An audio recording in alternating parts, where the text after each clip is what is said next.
Hello friends, and welcome to another Disability Dramaturgy Deep Dive. I'm so glad to have you. This is also the first video I've made since I uploaded the Down syndrome eugenics one, which did some crazy numbers and grew this community by a large percentage. So as ethically weird as I do feel having my first real mini viral video be one where I discuss the personal choices of two internet people, I do thank you so much for your support on that, and I'm very glad to have you here in my little corner of the internet. And today we're gonna talk about 13 the musical. Some housekeeping things we gotta get out of the way before we dive in though. To introduce myself, hi, I'm Sydney, my pronouns are they, them. I'm a disability historian and dramaturg primarily in the land of theater and film, and on this channel we make all kinds of videos about disability, media, pseudoscience, and critical thinking. And in this specific series we break down shows that either implicitly or explicitly involve disability to academically demonstrate that disabled stories have always been a part of the media canon, they always will be, work on our critical thinking and media analysis skills, and talk about ways to more ethically stage and talk about these shows. Always with a cool, that happened, now what mindset that doesn't point fingers but instead lovingly pushes the industry forward and unpacks the fundamentally flawed system on which it was built. We have fun here. I would love for you to stick around and learn something new. Also, obligatory mention that there are many buttons below in addition to a comment section. It would be super rad if you interacted with any of the above, or I guess any of the below. And also in the description below you could find a link to my Patreon where you can get early access to what I am up to and get to support me to be able to do what I do, but also no pressure on any of the above. And if you are hanging out in the description, you can find my in-depth bibliography down there should you need it as well. And last but not least, on the access side, for friends who may need it, I am a young white person with curly light brown hair that's behind my shoulders. I am wearing a white t-shirt that has navy blue around the collar and the sleeves, and it has the logo for little golden books on the front of it. It's a really good t-shirt. And I'm sitting on a dark gray couch in front of a plain wall with some green leaves up above my head, and there's fairy lights woven, I speak English, woven into the leaves. Also, if you need captions, I do make those by hand for you, so feel free to turn those on. They're in the bottom right hand corner for you. Incredible. So 13 the musical, with music and lyrics by Jason Robert Brown and book by Dan Elish and Robert Horn.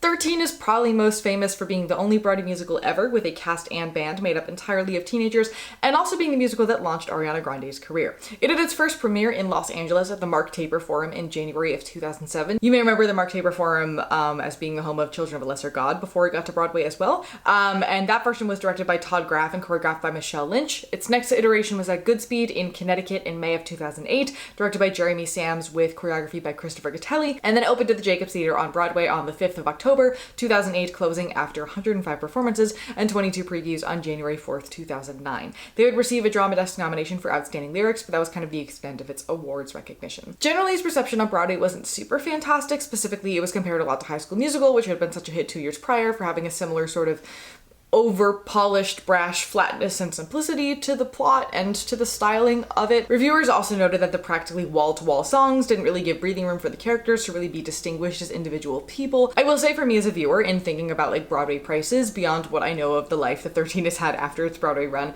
it always felt like something that was always meant to find its home regionally and in middle and high schools across the country.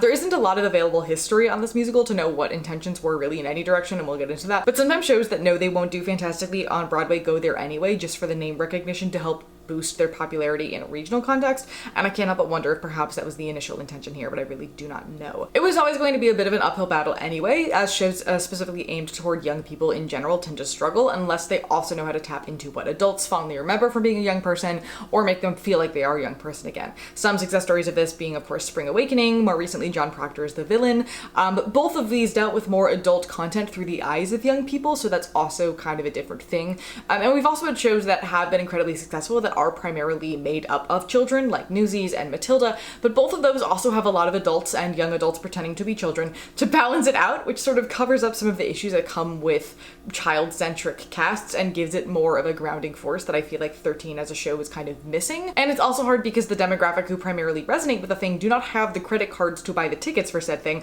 and they're constrained by school schedules. And then also, at least based on my experience and that of my peers, I feel like middle school was a way worse experience for people than high school was, so there's less of sweet, awkward times to reminisce about in comparison to it had this been a High School Musical, but even then, a lot of people don't like High School Musicals for the same reason, which boils it down to needing to be a show that is by kids and for kids, and that's something that does fantastic in a high school and inherently struggles in a more commercial setting. Also, we're gonna get into the plot more in a second, but the central plot is about wanting to be popular and everybody really wanting to go on dates and kiss people, which, based on my experiences teaching middle schoolers, is only half of what they got going on, and a lot of kids don't have any of that going on at all. Like as somebody who didn't know about queerness and thus assumed I just didn't feel attracted to people at all until mid to late high school, and then also found like the popular kids to just be mean and annoying and altogether boring, so I found way more joy like reading books on the floor in a corner. There's nothing here in this piece that I as a middle schooler would have related to, or that I as an adult looking back at middle school can relate to. And as I was watching it, I texted a couple friends and I was like, is this the universal experience of middle school? Like,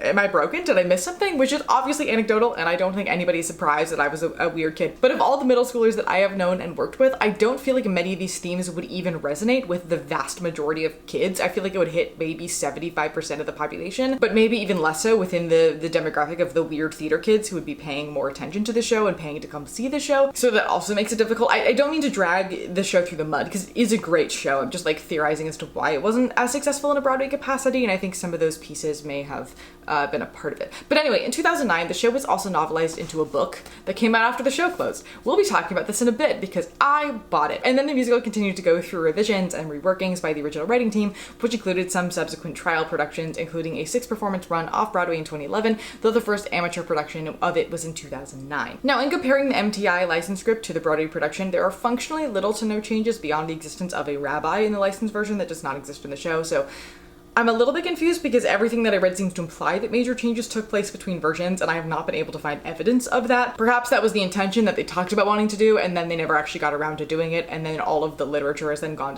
on to say that they did make those changes based on the intentions of it, and then it just didn't happen. I don't know, let me know if you have any more intel on that particular thing, but either way, the show, as expected, has had a very vibrant life in the world of amateur and regional theater since licensing became available. There's also a junior version, and as a former theatrical summer camp counselor, also a thing that you're probably not surprised to learn about me. I am genuinely shocked I never came across this show in my time, but I know that everybody in my position when it was first released probably like jumped with absolute joy because there were so few shows that work for and with kids. There are a lot more now than there were because writers have realized it's a market in the last 10 to 15 years and they write specifically for it, but it used to be pretty darn bleak. In 2014, a film adaptation was announced and it finally came out on August 12, 2022 with a medium to negative reception. I do think given the constraints of shows for tweens on Broadway that we just talked about, 13 initially would have seen a lot more success as a film than it would have as a stage show, but for this film specifically, they sanitized it to a really great extent, and it feels very polished in a way that a lot of kids media feels like today, which turned a lot of people off of it. We'll talk about that more in a little bit as well. But let's get into the plot. The show centers itself around a kid named Evan who is preparing for his bar mitzvah and wants to have the biggest and the best party so that he can be popular because apparently people compare bar mitzvah parties to decide who's cooler. I grew up in a Catholic town. I could not fact check that for you, but I believe him. However, he learns that his parents are going through a divorce, and so he and his mom move out of New York City to go to Indiana, and he's like, wow, my life sucks. This is the worst thing that's ever happened to me. But while he's there, he befriends his neighbor whose name is Patrice, and she's like, wow, you came from a really magical big city. Everything here is boring and lame, but I'm glad you're here to make it a little bit more interesting. And then they hang out all summer and become really close friends. But when school starts, Evan gets in with the cool kids. The most popular football player, what middle school is playing football, that's not safe, named Brett, and his posse, Malcolm and Eddie. And Brett really wants to kiss another girl in their grade whose name is Kendra, and Evan suggests that if he brings her to a scary movie, there'll be a time for them to get close, and then that can happen. And they're all like, whoa, dude, you're so smart. So they start calling him the Brain, and they just call him the Brain for the rest of the show. And Evan's really excited because now that he's in with the popular kids, everybody's gonna come to his party, but then he also learns that the popular kids hate Patrice for some reason, and so if she's there, none of them are going to come. So he decides to publicly humiliate her by ripping up her invitation so that everybody else will come to his party. And then we meet a boy who uses forearm crutches, and his name is Crutchy. I don't know where that came from. His name is Archie, not Crutchy. Crutchy is a disabled character from a different musical that also has a lot of children's versions of it, and it'll come up over the course of this video, but no, his name is Archie. Sorry about that. And he's Patrice's best friend, and he's really angry at Evan for this situation, but he promises that if Evan is able to find a way to get him a date with Kendra because he also wants to be on a date with Kendra because he's super into her, then he will help Evan make it up to Patrice. And he uses his illness as a way to try to get Evan to feel bad enough to agree. And it doesn't really work, so then he's like, okay, fine, I'll just come to your party, I'll embarrass you, and I will ruin everything. And so Evan is like, okay, fine, I will find a way to set the two of you up. So Archie and Brett both want Kendra, but one of Kendra's friends, whose name is Lucy, really wants to be with Brett. So we have a love shape. It's not a triangle, it's not a rectangle, I don't know what. Anyway, in the meantime, we see Archie try to talk Patrice into giving Evan a second chance, which she agrees to because she has a crush on him, but she's still really upset. reasonably. And Brett tells Evan that he should get his mom to buy them all tickets to see The Bloodmaster, which is an R-rated scary movie. And Evan's like, I can't do that. And Brett's like, well, if you don't, we won't come to your party. And so Evan comes up with an idea that nobody says no to somebody with a terminal illness. So why not ask Archie to plead his mom to get the tickets, and then everything will go great and Archie can sit next to Kendra and think that it's a date, and then he's fixed everything with all of the people and he'll be popular again. And he also asks Patrice out to the movie with them as a date as well. But then he realizes that now that he's gone and set up both Brett and Archie to be on a date with Kendra at the same time, that could be an issue, and so he makes Archie promise he's not going to do anything weird beyond just sit next to her. At the movie, Evan is distracted and he doesn't sit with Patrice, and so she gets really hurt, and then at one point Archie and Brett both try to kiss Kendra at the same time, and Lucy doesn't want Kendra kissing Brett because she likes him, so she pulls Kendra out of the way, meaning that Brett and Archie kiss each other instead, and then the whole plot of what was planned is revealed, and it's really embarrassing for Evan. Everybody's like, well, I'm not going to your party now, and he's like, no, my life is ruined. And also Lucy uses this as her opportunity to make out with Brett, and she probably becomes his like overly controlling girlfriend, and all of his friends are like, hey, she's kind of bad news for you, and want to try to get them apart to get him back with Kendra. And then Evan and Patrice suggest that Brett should go talk to Kendra to tell her how sorry he is, and in the song the two of them also apologize to each other and sort of make up, and this also ends up working out for Brett, and so he gets back with Kendra. But then Lucy's mad, so she spreads a rumor that Kendra's actually cheating on Brett with Evan and sets them up in a specific way so it seems like this is true. So then Brett gets angry at Evan, and Evan is like, well, dude, you're not even my real friend. Archie and Patrice are my real friends, and Brett says something mean about them, and so Evan shoves him, and then Brett punches Evan in the nose, and then Patrice runs to Evan to see if he's okay, and then Kendra shows perhaps maybe a little bit of interest in Archie briefly before running after Brett. And Evan is like, this is a failure and I should call off the whole party, and Patrice and Archie are like, no, we'll be there, it won't be that bad, it's okay, it'll just be us as your friends, and that's alright. And so he chooses to have his party, and he sings about what it means to grow up and to learn more about the world and about life, and he and Patrice kiss each other, and then there's an encore song where the band of teens is more involved, and that's the show. It runs just about 90 minutes with no intermission. I don't know how much that was a deliberate narrative choice versus a logistical thing. I have a lot of questions about like labor laws and whatnot with the show, but that is a thing to note. Now, on a disability front, this show does a fantastic job. This is a rare, easy analysis for me, which we always love to see. Archie's disability is never explicitly specified in the script. He just says he has a degenerative neuromuscular disorder, but it's been specified by Jason Robert Brown separately as being Duchenne muscular dystrophy. And some sources around the show talk about how muscular dystrophy is universally terminal, and while all are degenerative by definition, that is not the case. Not all of them are. DMD is one of the ones that is terminal. I'm not really bothered by it being unnamed in the script. I'm very much looking at this character through his brain in like a kid logic sense, and I haven't met many kids who are like, this is the specific diagnosis that I have, and you won't know what that means when they can just shorten it to describe what it is. Honestly, many adults work the same way, but this is definitely pretty standard in kid world, so this completely makes sense to me. There is a 2016 blog post of sorts on Jason Robert Brown's website that I found where he talks about Archie and specifically writes out the email he sent to a creative writer with DMD to ask for his opinions and thoughts to make sure this character was handled properly. And in that 2006 email, he says, part of the point is that while everyone else on stage is wasting a lot of time dealing with teenager-specific problems that seem incredibly important at that moment but won't 10 minutes later, Archie has very real problems and no time to waste. He is, in every sense, a reality check. He immediately follows this up by specifying that he does not believe that disabled people are symbols, nor does he ever want them to be, just that in this specific story, he does include an added layer about different approaches to life, and he wants to make sure that Archie was not a saint or a victim, but just like a regular 13-year-old boy who happens to be disabled. Brown would email back and forth with this creative writer whose name was JT Murphy for several months about this character, and JT wrote an essay about it that was then utilized by the creative team. JT would pass in 2011 at age 27. Now, my primary fear going into the show was that Archie was going to exist solely as a symbol of like, you don't have real problems, I have real problems, let me be a sort of narrative foil to teach everybody a lesson. And I do think based on this 2006 email that this may have been part of the intention, but it was also intended with a lot more balance than that, and ultimately primarily due to runtime, I don't think it managed to come through really at all unless you as an audience member intended to look at him that way or take that information from him as a character. Within the story itself, he is just a kid who happens to be disabled and that impacts his life in the plot, but he never has a moment where he reflects that he's not like other kids in a way that gives his character some sort of moral to the story like we have with like Kimberly Akimbo, for example. In that blog post thing, Brown did talk about how one of the Broadway producers wanted more comedy about and from Archie, which they added, but then the audience responded poorly to it, so then they removed it and they were asked to replace it by like softening his illness a great deal, and that they feel like the final product on Broadway was a bit of a compromise, and so they fixed it to be closer to what they wanted for the subsequent licensed version. Again, I wasn't able to get my hands on earlier drafts to know what that's referring to, and again did not find any original script to be markedly different, so I'm not quite sure what all of that entails. but that's the historical record as JRB has written it. But ultimately, again, within the constraints of this show, having just so many characters to follow and a pretty short runtime, all of this ended up working out in Archie's favor. They managed to make him more complicated than a traditional archetype, but there wasn't space for them to expand it out in a way that made it a narrative issue either, which, given the time period, was most definitely on the table as a possibility and a concern. To compare Archie's character to something modern day, co-written by a disabled person, there's this TV show for tweens on Apple TV called Best Foot Forward, which is about a teenage boy with a prosthetic leg going to middle school for the first time after being homeschooled for much of his life. And a lot of the things that I love about Archie that I've seen some reviews be a little bit unsure about the ethics of appear in that show as well, which it centers kid logic around disability, i.e., oh, this thing is a thing I can use to my advantage in maybe a slightly manipulative way, so let's go for it. The idea that nobody says no to a terminally ill kid, so let's use that to get us a thing no reasonable adult would actually say yes to, is kind of a thing that a disabled 13-year-old would probably come up with and try to pull off. In Best Foot Forward, for example, we see this where the leading boy is told that he can use the elevator rather than the stairs because they know it must be difficult for him with his leg, and so he decides to let other people use the elevator with him, and it becomes a sign of a popularity status until they finally shut him down. He also uses his leg at one point to try to sneak food into a movie theater, if I remember correctly. I thought it was great. Like, on its surface, the narrative of disabled person uses disability to manipulate people to get what they want is definitely a concern, right? But when we flip it into kid shenanigan mode, it immediately turns off any concerns I would have about it as a narrative.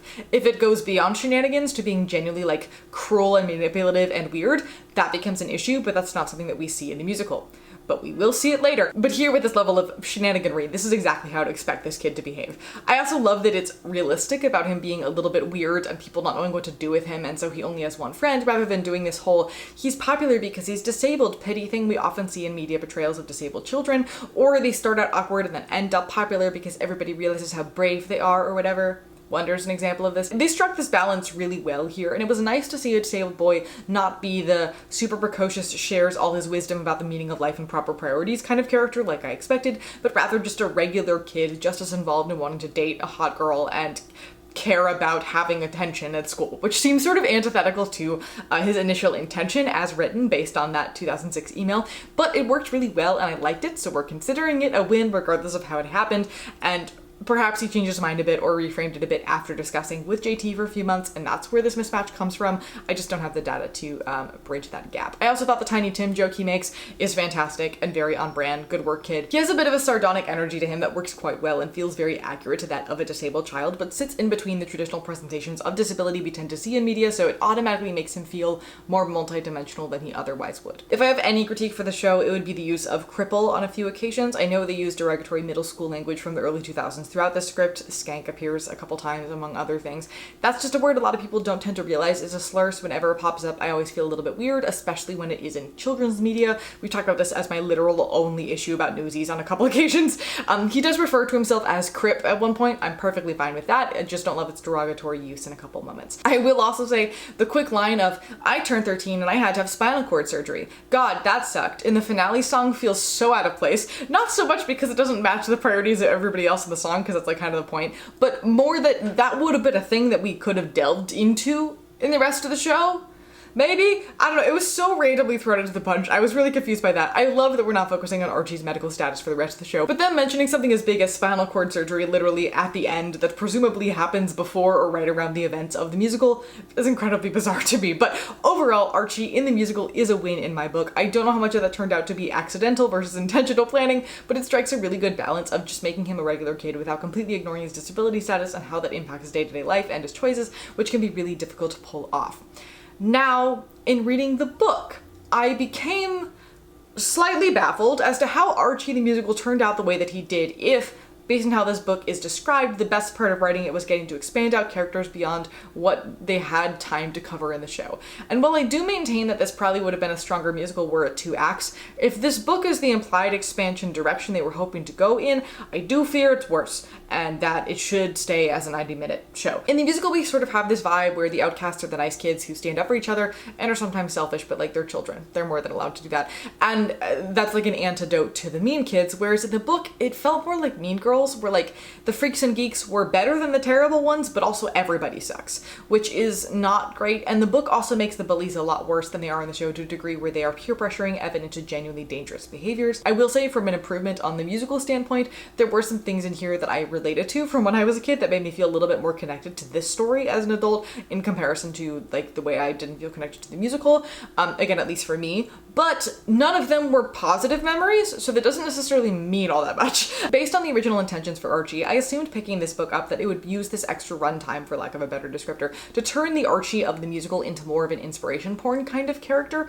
This book came out right around the boom of the weird inspirational media middle grade books, like Wander and Out of My Mind is two pretty famous examples that came out just after this one did, so I sort of expected it to end up in that vein. And interestingly, it wasn't. It did a completely different thing, which was cool. However, the different thing it did was make Archie an incredibly conniving, manipulative person who doesn't know how to do basic human interactions outside of manipulating people, and whose appearance was always, every single time, preempted by a repetition of the words dink clump, like he was some sort of scary invader crutching his way into a situation. And then at the end, he maybe almost dies. Like, he disappears for a while and we know the doctors are involved, and then he appears pale and in a wheelchair at the bar mitzvah, and I'm not quite sure what the story intent of all of that was. Because none of this adds up, either to him being your average 13-year-old boy, or to him being a symbol of how short life is and the relative unimportance of the problems of average children. It was a secret third thing, and I'm confused by the secret third thing. I also don't like it. He's described as creepy a few times, which is almost fair because he does kind of like actively stalk people, but still the relationship between disabled and being creepy is historically a very common and unfortunate ableist one. He spends most of his summer sitting and looking longingly out of the window of his home like Laura Wingfield in The Glass Menagerie. He openly fakes falls and seizures as a way to scare people into doing what he wants, which is awful. And also, Kendra initially agrees to go out with him on what is clearly intended as a pity date. She does kiss him voluntarily at the end of the book, which is a small win, but that doesn't quite balance it out. Obviously that felt pretty icky, and never once did they specify in this version that his illness is terminal beyond, I don't think he's going to get better, which means a completely different thing. So some of the impetus or motivation for his behavior that might come from this, as it seems to in the musical, is omitted entirely, which makes him feel even more like the kind of person you really want to punch in the face. I fully expected this book to be ableist in a way that was completely normal during this time period, because this is a time when most things that were progressive around disability were an accident, and I assumed that based on Jason Robert Brown's description that it worked out in the musical more due to time constraints than shortened the ability to fully character build than anything, but I genuinely don't know where this Archie came from, and I'm deeply baffled. Also, like, as a general review, in case it's not clear, this isn't the kind of book I would personally give to kids at this point, both because of the ableism of it, and also because literally nobody in this book talks nicely to each other, and the moral of the story being that he ended up with the less mean group of friends, and also nobody faces any consequences for severe bullying and dangerous activity, which might be slightly true to the real world, but in a narrative for kids about wanting to fit in just kind of feels unfortunate. The writing itself is very strong, I will say that, but the content of the writing I was overall underwhelmed by, if not actively concerned, a little bit concerned about. Next in the analysis timeline would be that I intended to compare the Broadway version to the regional version. There aren't really that many differences regarding Archie or really anybody else, so I guess we'll just move on. The junior version is also functionally exactly the same narrative-wise. It just like truncates a couple things. Junior versions of shows tend to be about 60 minutes in length, and the original musical is about 90 minutes in length, so they didn't have to make very drastic changes to convert it like other shows have had to do. Unless it's Into the Woods Junior, in which case that's just Act 1, and it's pretty much as is. That's the best junior show in my opinion. A fun piece of Sydney lore is I played Cinderella in a summer camp production of Into the Woods Junior as a child, and then since then, on different occasions, have had tickets to see Into the Woods, I think 2 or 3 times, and have had to miss it every single time that it's happened, and so I still don't know what happens in Act 2. And at this point, I think I want to keep it that way just for the purpose of a running bit. I know it's not good. I'm aware of that. But yeah, I only know what happens in Act 1, so. Then we have the 2022 film, and they made enough changes to it in comparison to the musical that it feels like a very different thing. They both followed the same general shape, but this version changed aspects of the plot so much to simplify it further that it feels like a whole different thing. It also removed almost half of the original soundtrack, adding 3 songs and then an arc for Evan's mom, and it has just about the same runtime as the musical. Overall, this version just felt just way too polished for me personally. I think if I were a kid raised on like the heavily compressed, auto-tuned, overly bright and colorful like Descendants and zombies movies, for example, and whatever more polished things Disney is making these days that I'm not caught up on, it wouldn't feel as weird to me, but because I'm comparing it to the more naturalistic stage version, something just feels a little bit off. And most of the audience came into this movie with a direct comparison in mind to the original cast recording and the original production, which is likely why it wasn't received all that well, when as an independent piece it's like arguably fine. By simplifying and sanitizing a lot of the material, it shrunk most of the side characters down and also made almost everybody a lot nicer, which flattened a lot of the stakes. But specifically for Archie, much of the bite of this character is just completely omitted. He's kind of just like nice guy who exists and wants a date with a girl. And by simplifying it down, it starts to teeter into a sort of saintly nice guy disabled friend trope, because what made him balanced is now gone and we see less time with him. They did the fantastic thing of casting an actually disabled actor in this role. Jonathan Langle did a fantastic job, but he was given a lot less to work with than what is in the source material because his character was cut so significantly. Both his and Patrice's characters are a good deal smaller than in the source material, which isn't inherently a narrative problem. Like, the story still works. It's more of just a bummer, but by nature of taking a minority character and shrinking them down into a very small part of it, it becomes incredibly difficult to not make them feel a little bit stereotyped or lacking nuance, and that's just kind of what happened here. Again, probably by accident. I've seen much worse disability representation in kids, teen, and young adult media than this by a large margin. I'm not saying this is bad in any sense, but it is a massive downgrade from the musical, and the musical was doing something pretty novel and interesting, and so it's more of a bummer than anything else. Regarding the sort of now what of it all, because this is great representation, I don't have a lot of recommendations as to how we can perform it better within the constraints of the script. I think everything is just fine as is.